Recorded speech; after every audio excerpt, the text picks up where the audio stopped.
Support for the Capital Connection comes from United University Professions, representing 37,000 academic and professional employees at SUNY campuses and teaching hospitals across New York State.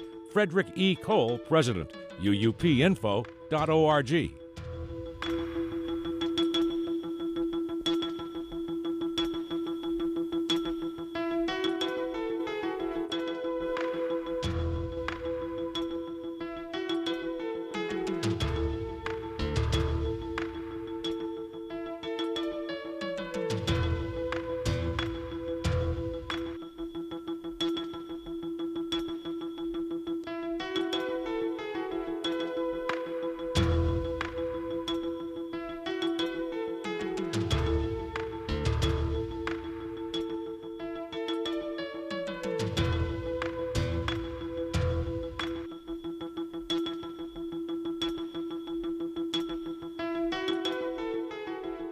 It's the Capital Connection. Hi, I'm Alan Chartock. Joining us this week is New York State Assembly Majority Leader Crystal Peoples-Stokes, a Democrat. Peoples-Stokes serves Buffalo's 141st Assembly District. Welcome back, Majority Leader Peoples-Stokes. It's great to have you here.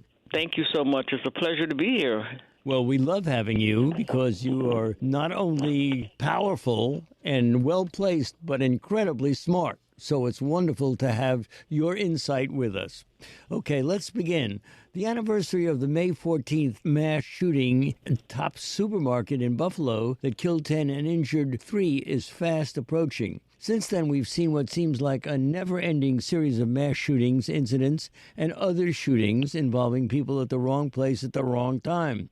Is it just that America is the land of the gun, and in so many cases it's combined with a history of racism? How do we stop this madness, if at all? Well, that's a really great question, and you know what? I wish I had the answer. I mean, I do not know what the answer is. I do know that it's very hurtful, and people are still hurting as a result of it in the Buffalo community as well as they are in other communities. I mean, there are people, still parents from Sandy Hook, that haven't got answers and why their children are no longer with them. And so I am at a loss to understand Americans who are literally imploding on ourselves because of, I don't know if it's just a desire to feel like you have the right to have a weapon, in which I quite frankly believe you do. But I don't believe you have a right to have an assault weapon, and I don't believe you have the right to have a weapon that is designed to kill as many people as possible in moments. And so how do you change that?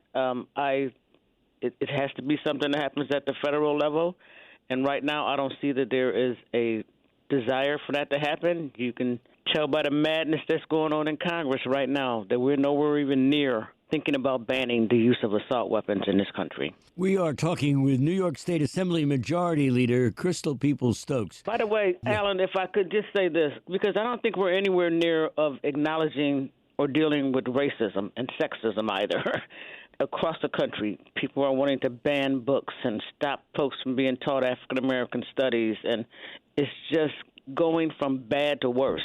And I actually feel like, you know, there is an impetus for this, and I think it comes from former president who just kind of co-signed all of it and says it's okay for it to happen, stood on stage in front of thousands of people bullying folks on a regular basis. And so everybody else feels like they can do that now. Now you have all these stand-your-ground laws. People can't even ring the wrong doorbell nowadays without being shot. So we're in a bad place in this country, and the solution to it is beyond me, but I do stay in prayer. Well, I think prayer is good, but do you have any other answers? I don't. Ban assault weapons, that's one. Get rid of stand-your-ground rules that allow people to walk around openly carrying weapons or shoot somebody that walks on their porch or mistakenly drives in their driveway. Those things should not be allowed to happen. But, again, I don't see anything at the federal level that leads me to believe that that's going to change anytime soon. TOPS, of course, is in New York State. So is there something specific that the state should be doing? Well, the state already had laws in place, but people have to implement them. And that young man should have been red flagged, but he wasn't, because the people in his schools, the people in his social system around him did not do what they should have done to make sure that he was not in his basement figuring out how to kill as many people, black people, as he could. There are laws in the state that would have prevented that, but they were not implemented. By the way, for disclosure, there are a lot of laws in the state that law enforcement chooses not to implement. The proliferation of these illegal marijuana stores all over the state of New York. That's a violation of the law. They say there's no way that it could be stopped. I don't believe that's true. I think you're deciding that there's no way that it can be stopped, and so you don't do it. So we're in the process now, during our budget process, of figuring out how to give you some more language so that you could feel comfortable that you should do this. You had no problem doing it with stop and frisk of young black men all over the state of New York. On street corners, you asked them to empty their pocket. That's how you found out that they had something in it. I mean, so we have to get to a place where no one is above the law, and all the laws are implemented in the same way. They are not in America. They have not ever been. And so if I had the answers on how to solve all of that, I think not only would the world be in a better place, but we all would be in a better place. I don't have the answers how to fix people's internal hatred, innate, that they pass on to their children for generations, and we still keep living with these degraded mindsets that think that somebody is better than somebody else. Well, you sit with your colleagues, and you have these great frustrations about what we're able to do and not do. You got any answers that might give us some hope? Do I have any answers that might give us some hope? Well, I mean, that's a toughie. Yeah. What is the answer that would give us some hope? I will tell you that if the mindset is that black people will never be at your equal as a white person, I think you should want to learn history and not stop the teaching of history. Because if you do that, you will see that no matter what you have done to black people, from the day you brought them over here under the belly of a ship, we still have persisted. So it's not working. It's not effective. It's only costing you, meaning government, more money because of the way you wrote your Constitution. So if you really want the cost of government to go down, then you should invest in people's lives in a way that doesn't discriminate against them by delivery of services. We are talking to New York State Assembly Majority Leader Crystal Peoples-Stokes. What about young people? Don't they have the same hang-ups adults do? They do because they learn it from adults. Some of them do, some of them don't, because when they see what they think they have learned in this guarded environment that they've grown up with, where every time, a person of color looks like they're moving near them, they move further away. Most of them, when they get old enough, they go to communities that are diverse. And they realize that whatever they've been taught is not true. There's nothing wrong with these people. They're okay. And so I think there are some young people who are intolerant of the previous American message. I think we started to see that in very big numbers after the broad daylight killing of George Floyd. And I think we continue to see that until, Congress figures out how to get it right. Or Congress will have a Republican Party of Lincoln. I mean, even for God's sakes, a Republican Party of Ronald Reagan would be a lot better than where we are right now. And so I just think that young people are going to have to push the electorate in a way that will be beneficial, not just to them, their neighbors, and the people who live in and around the country and in the world, but they also going to have to push the agenda on who's elected. They're going to have to begin using their political power, not just for marches and protests, but at the voting booth. I think young people can change our world. We are talking to New York State Assembly Majority Leader Crystal Peoples-Stokes. I want to talk to you a little bit about the emergency cell service. There's another issue that came out of the shooting in rural upstate New York where Kaylin Gillis was shot and killed after she and her friends turned into the wrong driveway and had to drive several miles to get a cell service range in order to call for help. Delaying the response time, several lawmakers said improving cell service will require a combined effort by government agencies and private service providers. What say you? I say nobody should be shot for going into the wrong driveway. Somebody should be coming out and saying, can I help you? What do you need? Are you okay? Do you need some water? That's what I say. Clearly, there was a time when the rural areas didn't have telephone service. I remember this as if it was yesterday, when my father looked at his telephone bill and realized there was an additional charge on there that shouldn't have been there. And he made calls to find out why is that there. And they said, oh, this is what we're doing to raise money in order to expand telephone lines into rural communities. So, yes, it's a societal responsibility to make sure everybody have access to what they need. So there's no question about that. I'm not even sure why it gets raised. What's more important here than her not having access to the ability to use her cell phone is that she made a mistake and went in the wrong driveway. That's no reason for somebody to be killed. That made me cry. It made me cry just like it did when they killed my people at Tops and the children all over the country. It makes me cry. And so, I mean, we could find other reasons, but we should do this, we should do that.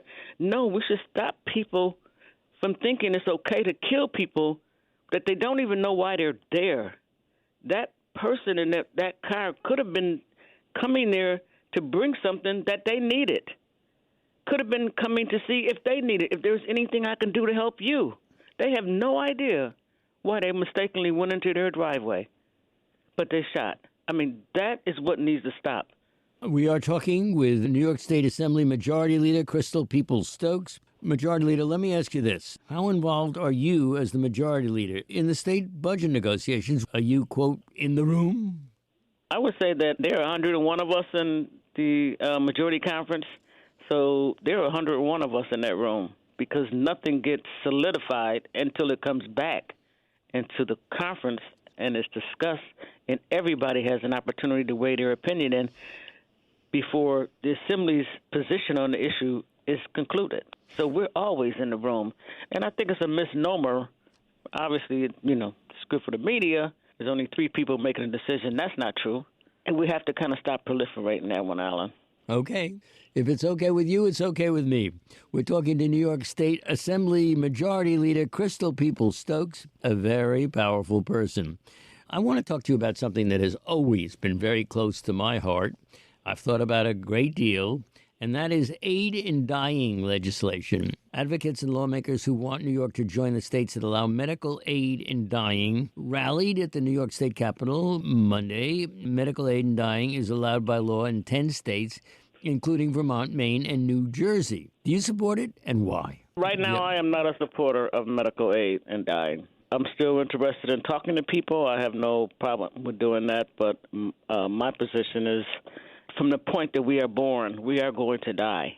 There's no question about that. None of us are going to get out of here alive. Let's be clear.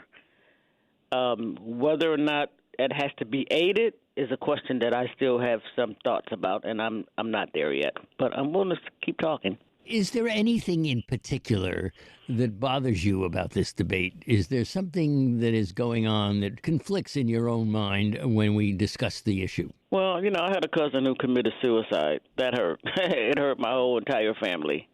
My mother died at 96. I just went to my aunt's funeral. She was 100.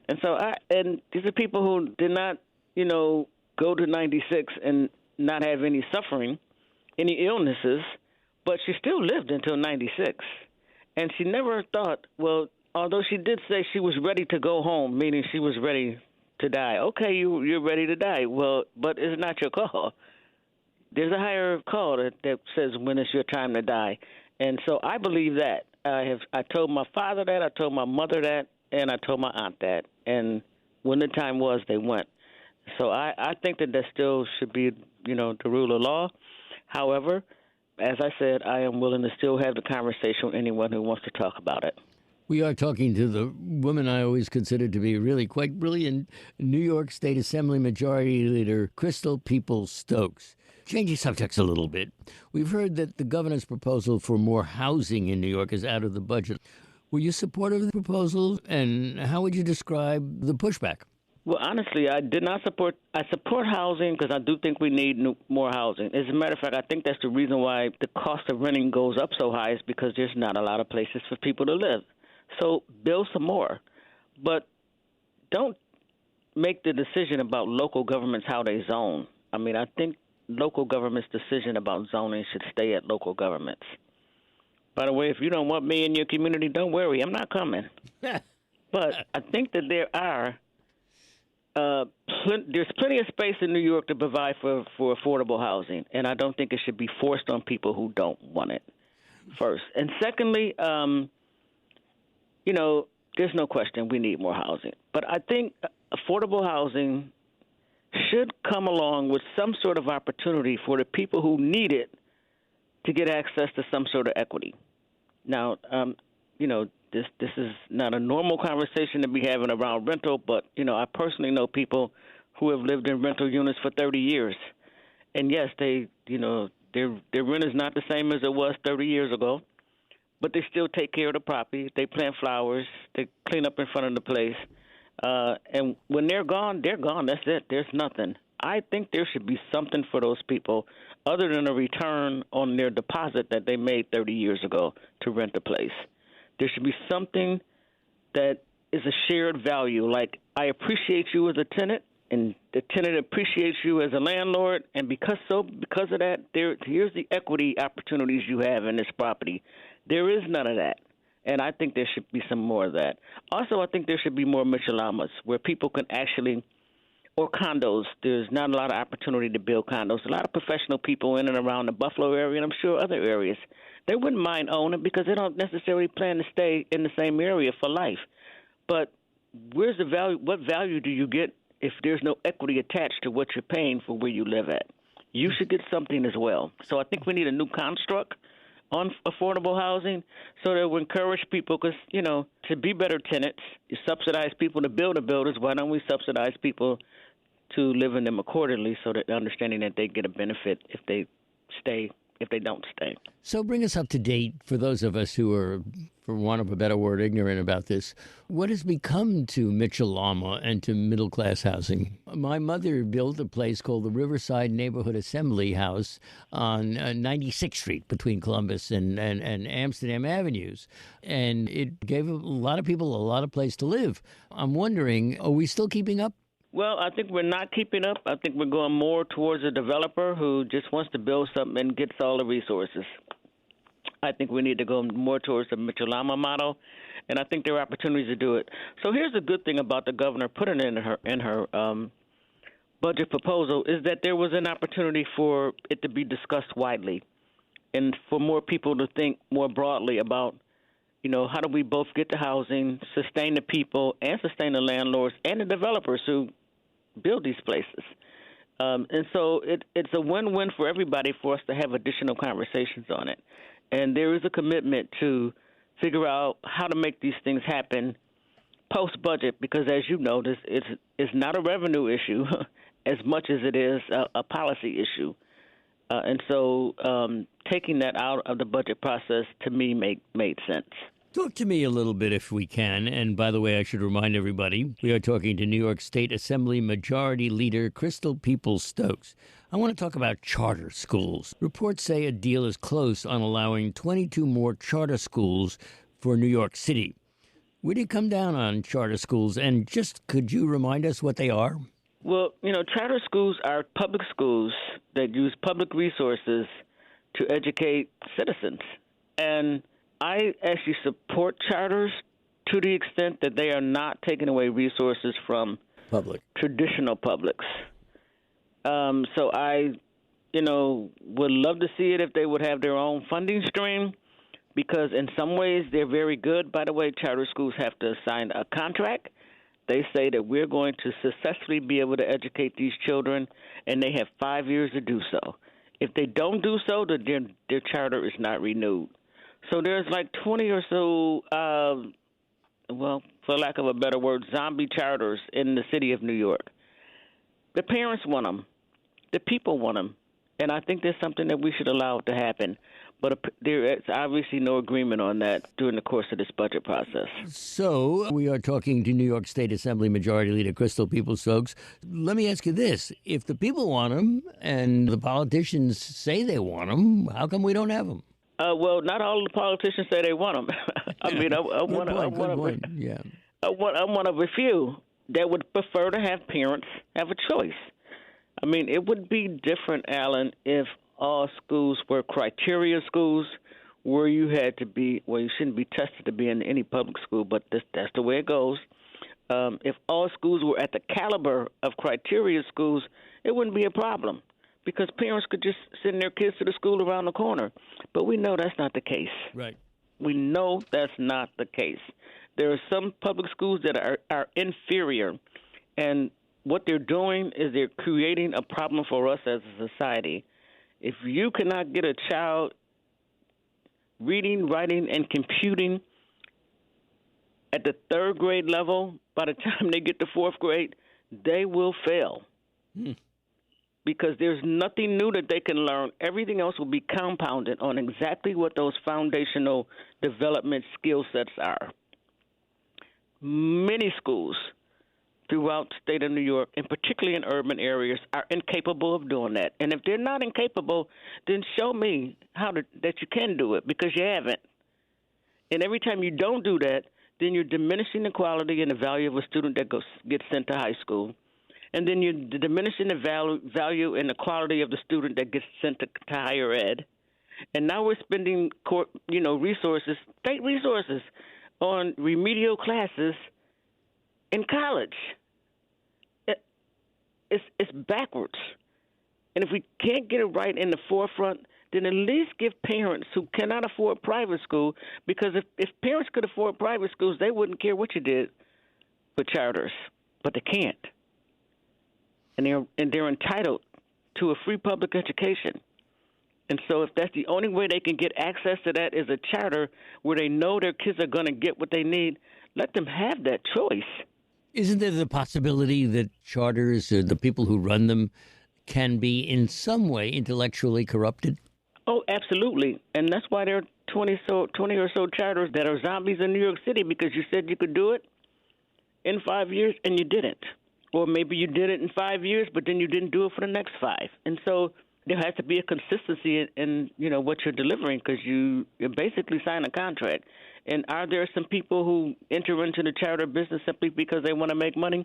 I mean, I don't agree with, those for-profit companies that want to be in the business of charters, because that makes it a private school, essentially, because you cherry-pick the students you're going to select and all that sort of thing. So, no, I am not supportive of that. But there are people who are educators who know how to educate, they want to educate, that do start charter schools that are successful. And I think we ought to honor the fact that if we allow our families to send their children to those schools, they will successfully get through high school, they will successfully get through college, and at some point there will be a contributing citizen, meaning a contributing taxpayer, that will be putting into society rather than continuously taking out because they're not properly educated. I love to use this quote by Booker T. Washington. Education is not a philosophy. It's not a theory. It's a process that's supposed to teach you how to live and how to work. Our education system is not doing that, and so if charters can provide us with a little recourse from that, let's try it. And they only have 5 years to prove they can do it. Traditional publics are, for decades, failing children, and we just keep giving them more money. They say they need more money, you give them more, you give them more. What's the end? Mm-hmm. When is that going to end? I only have a minute, so I'm going to ask you this question, and you can do with a minute what you like. What do you make of what's happening with abortion around the country? New York has now become a safe haven for women, hasn't it? It's sad what's happening around the country, Alan. It really is. I mean, for a party that, wants to maintain its liberty, that is constantly infringing on the rights of women, it's hard to understand it. I would never choose that. I wouldn't want to choose it for my children, my grandchildren. I wouldn't want them to choose it. But when you get to be an adult, that is your choice. And no one should be infringing on that at all. And so New York should be a safe haven for people all around the country. By the way, some of these states are also trying to make it illegal if you drive across lines to have your choice. Mm-hmm, mm-hmm, mm-hmm. Make it illegal for a doctor to prescribe you a prescription. That would be beneficial to your health if you have your choice. These things are crazy. I can't understand them. I don't think they win that game at all. Unfortunately, we're out of time. Our guest has been New York State Assembly Majority Leader Crystal Peoples-Stokes. Majority Leader, always such a great pleasure and honor to have you with us on the program. We thank you so much. You know what, Alan? It's my pleasure to be here. It's always a great honor to talk to you. I hope that the next time we get the chance to speak, we'll do so in person so I can also get to see you. That'd be great. Have a great day and stay safe.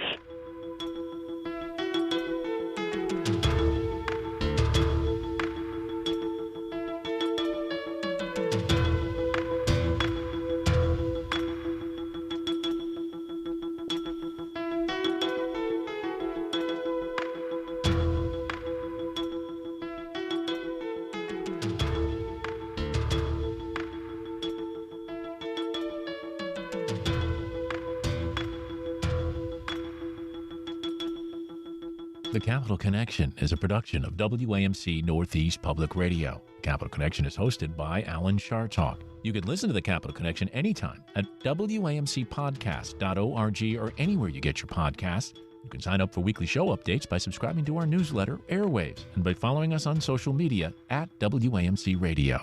Thanks for listening.